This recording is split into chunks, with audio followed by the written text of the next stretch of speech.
Olá pessoal, sejam bem-vindos à Opinião Geek. E hoje vamos falar de um assunto diferente. Vamos abordar um tema que aconteceu há um tempo atrás, que é a polêmica envolvendo a autora de Gachacutia, envolvendo os brasileiros por causa da pirataria.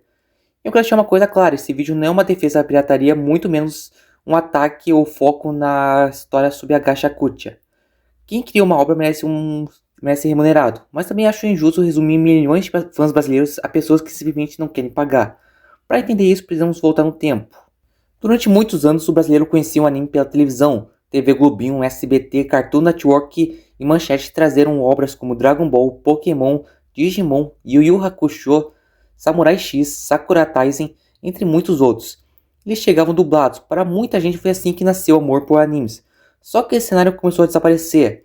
A TV Globinho deixou de sediar em 2012, quando o horário foi ocupado pelo encontro, e saiu definitivamente do ar em 2015.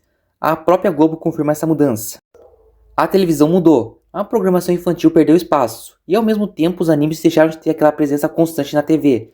E aqui existe uma informação importante, não foi uma única lei que proibiu a dublagem de animes.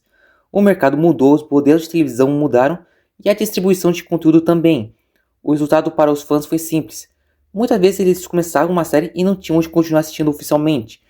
Isso é bem mais seguro do que atribuir ao fenômeno da Lei 12.485. A lei de 2011 tratava principalmente de TV por assinatura e estabelecia cotas de conteúdo brasileiro. Foi aí que a internet mudou completamente o jogo. O brasileiro descobriu que existiam centenas de animes que nunca tinham passado na televisão. Alguns não tinham distribuição oficial, outros demoravam anos para chegar e os fãs começaram a encontrar essas obras através da internet, muitas vezes por meios ilegais.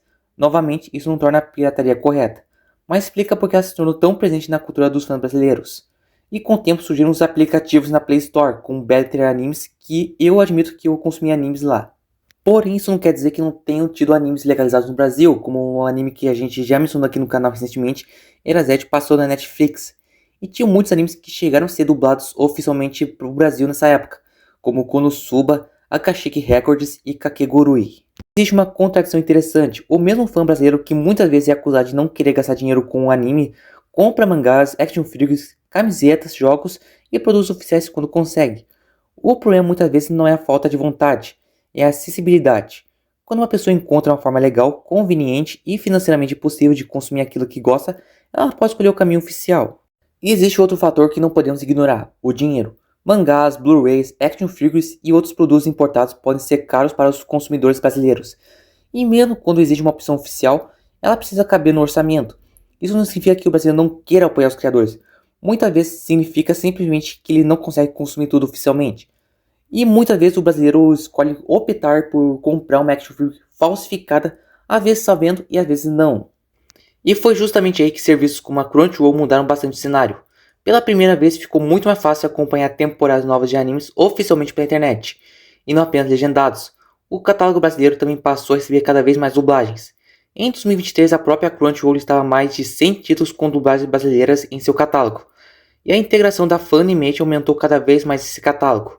Em 2022, a Crunchyroll anunciou que os conteúdos da Funimation seriam transferidos para sua plataforma, ou seja, o mercado brasileiro finalmente começou a oferecer algo em que durante muito tempo faltou. Isso não significa que a Crunchyroll seja perfeita. A empresa também já recebeu críticas da comunidade brasileira por decisões de marketing, eventos e escolhas de convidados. Um exemplo foi o Anime Award 2025, que contou com Pablo Vittar entre os apresentadores. E aqui eu acho importante separar uma coisa.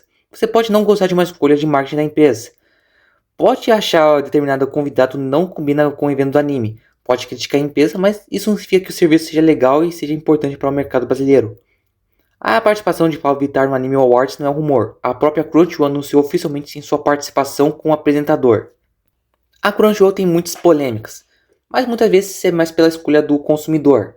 E muitas vezes o brasileiro evita pagar a Crunchyroll por causa que o Brasil ele tem fácil acesso a animes pirateados na internet de graça. E também com a situação econômica do país, muitas vezes um cidadão CLT não tem condições nem de pagar aluguel. O brasileiro que assistiu anime pela internet não é automaticamente alguém que despreza os criadores japoneses. Assim como o brasileiro que compra oficialmente não é automaticamente o melhor fã. Existem pessoas que pirateiam porque querem economizar. Existem pessoas que pirateiam porque determinada obra não está disponível legalmente. Existem pessoas que simplesmente escolhem um caminho ilegal. E existem pessoas que sempre deram preferência ao mercado oficial. São situações diferentes. O problema é transformar milhões de fãs em uma única categoria. Eu não quero que a pirataria seja necessária, eu quero justamente o contrário. Quero que seja tão fácil assistir anime legalmente que o fã nem precise procurar outra alternativa. Quero que os mangás tenham um preço acessível, quero que mais obras sejam licenciadas. Quero dublagens brasileiras, por mais que eu também assista legendado. Quero que o fã brasileiro possa apoiar oficialmente os autores quando tiver condições. Porque a história do fã brasileiro de anime não começou na pirataria. Começou pela televisão, passou pelas locadoras, DVDs, revistas, eventos e pela internet. E hoje está cada vez mais presente nos serviços oficiais. Então, quando alguém olha para o brasileiro que assistiu anime pela internet e simplesmente diz ele não quer pagar, talvez esteja esquecendo de perguntar, mas o que estava disponível para ele pagar? E essa foi uma análise um pouco diferente aqui no Opinião Geek. E você, como começou a assistir anime? Foi pela televisão, DVD, internet ou pelo streaming? Conta aqui nos comentários. Até a próxima. Fui!